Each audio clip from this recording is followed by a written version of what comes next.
सत्ताधारी नगराध्यक्ष यांनी घेतलेल्या पत्रकार परिषदेतून पक्षपाती काम न करता जनतेच्या विकासाची कामे करीत असल्याचा आव आणणाऱ्यांनी विजयनगर भागात एकही नवीन काम मंजूर केले नसून सर्व कामे माजी आमदार माणिकराव कोकाटे यांच्या काळातली असल्याचा दावा नगरसेविका शीतल कानडी यांनी केला व जनतेची खरी दिशाभूल सत्ताधारी करत असल्याचा घणाघाती आरोप करण्यात आला। नेहमी उल्लेख करतात विजयनगर भागातले कामं आम्ही केले, तर हे मागील पंचवार्षिक कामांना मंजुरी देऊन तेव्हाच टेंडर काढलेले आणि तेव्हाचेच कामं हे मंजूर झालेले।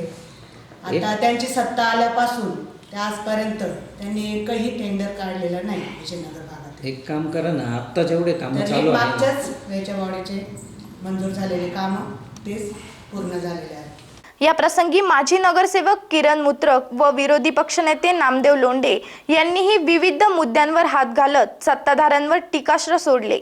या पत्रकार परिषदेत माजी नगराध्यक्ष अश्विनी देशमुख, नगरसेविका मालती भोळे, अलका बोडके, शीतल कानडी, हर्षद देशमुख, बापू गोजरे, प्राध्यापक टीबी खालकर, मयूर खालकर, कृष्णा कासार, अनिल वराडे, अशोक मोरे, अनिल जाधव, शशिकांत गाडे, मदन देशमुख आदींसह कार्यकर्ते उपस्थित होते। एसएन न्यूज साठी अक्षय गायकवाड।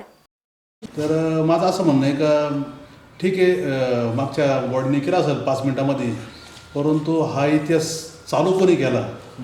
या सत्तारूढ आता नगरसेवकांनी स्वतःचा इतिहास तपासला पाहिजे की ही पद्धत आणली कोणी म्हणून। कारण माझी तिसरी टर्म ना, मलाही माहिती ना ही पद्धत आणली कोणी। 5 मिनिटांमध्ये मीटिंग संपवण्याची पद्धत आणली कोणी?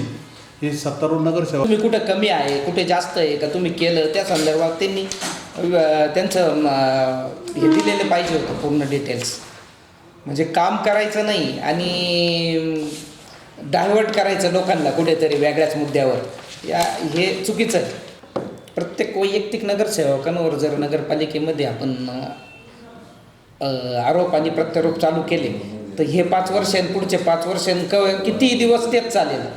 अर्धवट माहिती घेऊन त्यांनी अशा प्रकारचं कृत्य केलेलं आहे। 2014च्या अगोदर ज्या पद्धत होती लेआउट मंजूर करण्याची, त्याच्याकडे तुम्ही लक्ष वेधावा। याच्या अगोदर कोणत्या लेआउटवाल्यांनी तुम्हाला फुलफिल सगळ्या गोष्टी करून दिलेल्या आहेत? सिन्नरमध्ये तुम्ही 2005 पासून किंवा 2000 पासूनचे 2014पर्यंतचा असा एकतरी लेआउट दाखवा का त्या माणसाने सगळे रस्ते, गटरी आणि स्ट्रीट लाईट करून तुमच्या स्वाधीन केलेल्या असा एक जरी लेआउट त्यांनी दाखवला तरी आत्ता हे सगळे लेआउटच्या पुन्हा खर्च करायला लोक तयार आहेत।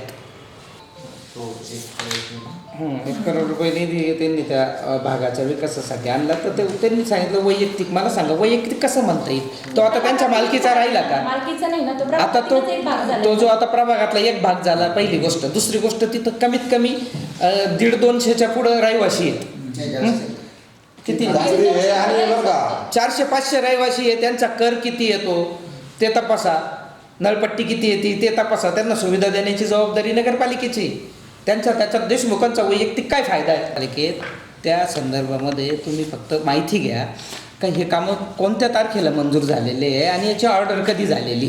तरी ह्या 1.5 वर्षामध्ये ह्या 1.5 वर्षात एकही काम न करता आल्यामुळे आता ते आरोप आणि प्रत्यारोपांची झाड त्यांनी चालू केलेली।